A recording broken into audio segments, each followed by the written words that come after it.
Cab డ్రైవర్కు నెల రోజులు జైలు. పోలీస్ యూనిఫామ్లో వచ్చి బెదిరించిన క్యాబ్ డ్రైవర్కు కోర్టు నెల రోజుల జైలు శిక్ష విధించింది. ఛత్రినాక ఇన్స్పెక్టర్ బొజ్జ నాయక్ వివరాల ప్రకారం రాజన్నబావి ప్రాంతానికి చెందిన క్యాబ్ డ్రైవర్ గుగ్గిళ్ళ రామకృష్ణారావు గౌడ్ 6 ఏళ్ల క్రితమే హమాంబౌలి లక్ష్మీనగర్లోని అపార్ట్మెంట్లో ప్లాట్ కొనుగోలు చేశాడు. తరచుగా తన స్నేహితులతో వచ్చే అపార్ట్మెంట్లో అతని ప్లాట్లో మద్యం తాగడంతో పాటు అదే అపార్ట్మెంట్లో నివసించే ఎస్ నాగేందర్ కుమార్ నాయుడు కుటుంబ సభ్యులతో గొడవ పడేవాడు. 2020 డిసెంబర్ 18న రామకృష్ణ గౌడ్ పోలీస్ దుస్తులను యూనిఫామ్ ధరించి వచ్చి తాను పోలీసునంటూ నాగేంద్ర కుమార్ నాయుడును కుటుంబ సభ్యులను బెదిరించాడు.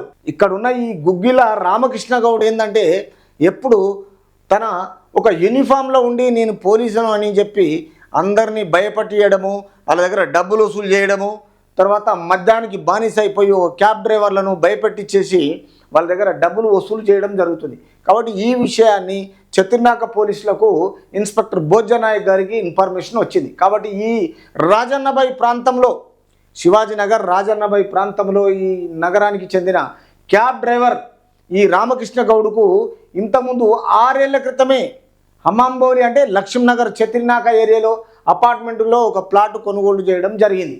జరిగిన తర్వాత తరచుగా అప్పుడప్పుడు మనోడు మద్యం తాగుతూ తర్వాత ఈ నాగేందర్ కుమార్ నాయుడు ఇంటికి వచ్చేసి పోలీసు డ్రెస్లో నేను పోలీసుని అని చెప్పి బెదిరించి నానా రకాలుగా డబ్బులు అడిగి తర్వాత గొడవకు సిద్ధమయ్యేవాడు.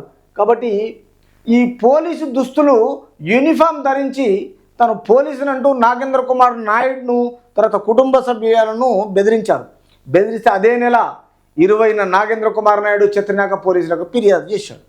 బెదిరిస్తే ఎవరైనా ఊరుకోరు కదా, ఫిర్యాదు చేస్తారు. ఆ ఫిర్యాదు చేసిన తర్వాత పోలీసులు వచ్చి ఈ రామకృష్ణ గౌడ్పై కేసు నమోదు చేసి పోలీసులు కేసు నమోదు చేసిన తర్వాత ఈ పోలీసులు దర్యాప్తు చేసి తగిన సాక్ష్యాధారాలు సేకరించి కోర్టులో సమర్పించారు. కేసును విచారించిన Hyderabad chief metro magistrate Radhika Jaiswal నేరము నిరూపించడంతో ఈ రామకృష్ణ గౌడ్కు నెల రోజులు జైలు శిక్ష విధించారు. తప్పు చేస్తే ఎవరికైనా తప్పదు కదా, చట్టము న్యాయము తన పని తను చేసుకుంటూ అవుతుంది.